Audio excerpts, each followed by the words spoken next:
Hi, I'm Clement. I am an ordained minister for Volunteers of America.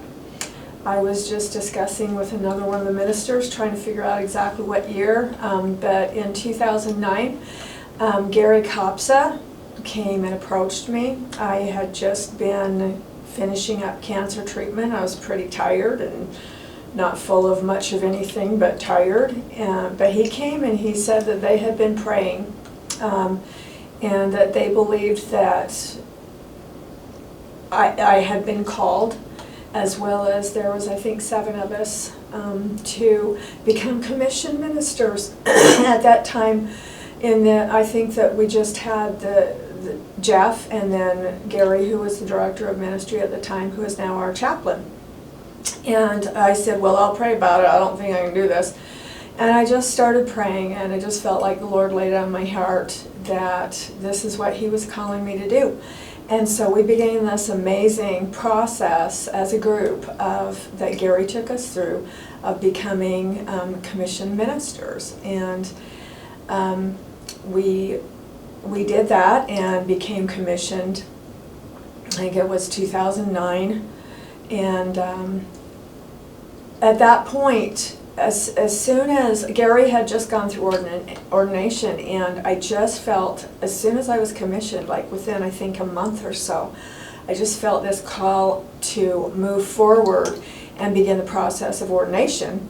So I talked to Gary about it and prayed about it, and we went ahead and got that started. And so it was 2010 or 2011, I became ordained.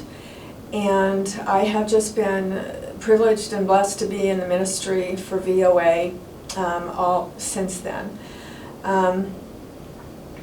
We have just, our ministry has just grown, and we've walked through a lot. Those of us who were early on, blessed to be early on with this, and we have just watched this ministry grow in the most amazing ways.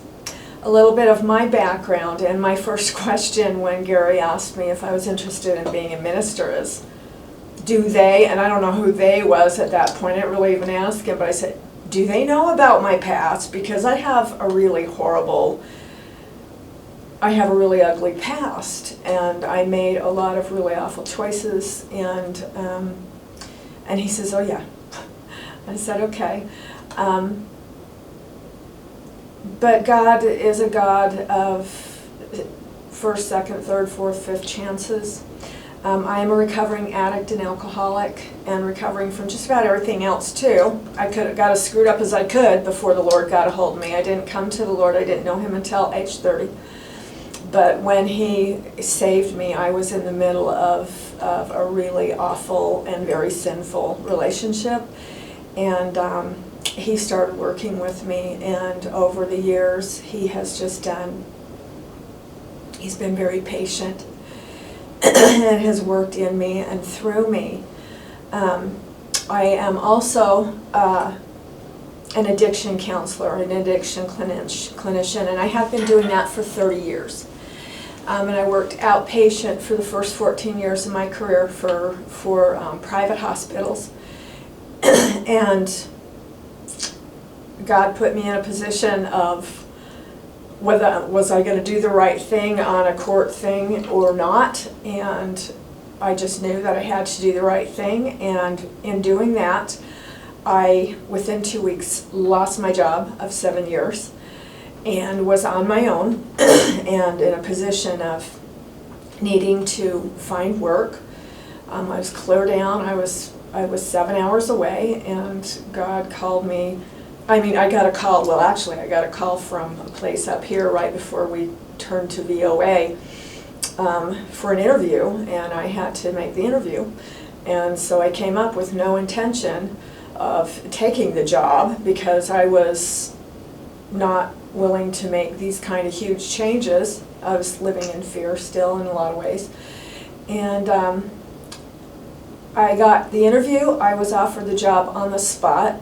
I accepted it, and within 2 days I have an apartment and a church, and the next thing I know I'm moving up, and that was like 6 months after a broken back, so I wasn't in shape to even make the drive But God just pulled all of this together and brought me up here. And when VOA took over the place that I was working for, I had an attitude and all this, didn't know much of anything about anything. And what God was doing was He had to shove me out of the nest because I was not going to fly unless He did. And He knew what the future was for this organization, taking us in. And I have been at VOA as an inpatient residential clinician, mainly for women, for the last over 15 years. And I am living my dream, a dream that I wouldn't even say because I was not a dreamer. But God has a plan, and He works all things together for our good and for His purposes. And He has taken my ugly past, and He has taken the character defects that I continue to struggle with, and He works with me day by day, year by year, and He lets me be a minister for Him and share the faith. And I just can't even describe it. I grew up singing. I lost my voice due to 24 years of smoking, and He brought me back and has allowed me to sing for Him now. There is nothing that He cannot redeem. When it is in His will to do so, He just does that. And that is what He's done in my life and what He's done in our amazing ministry. And I'm just really privileged for that, and I'm just grateful through Jesus Christ. He is the God of the impossible. Thank you.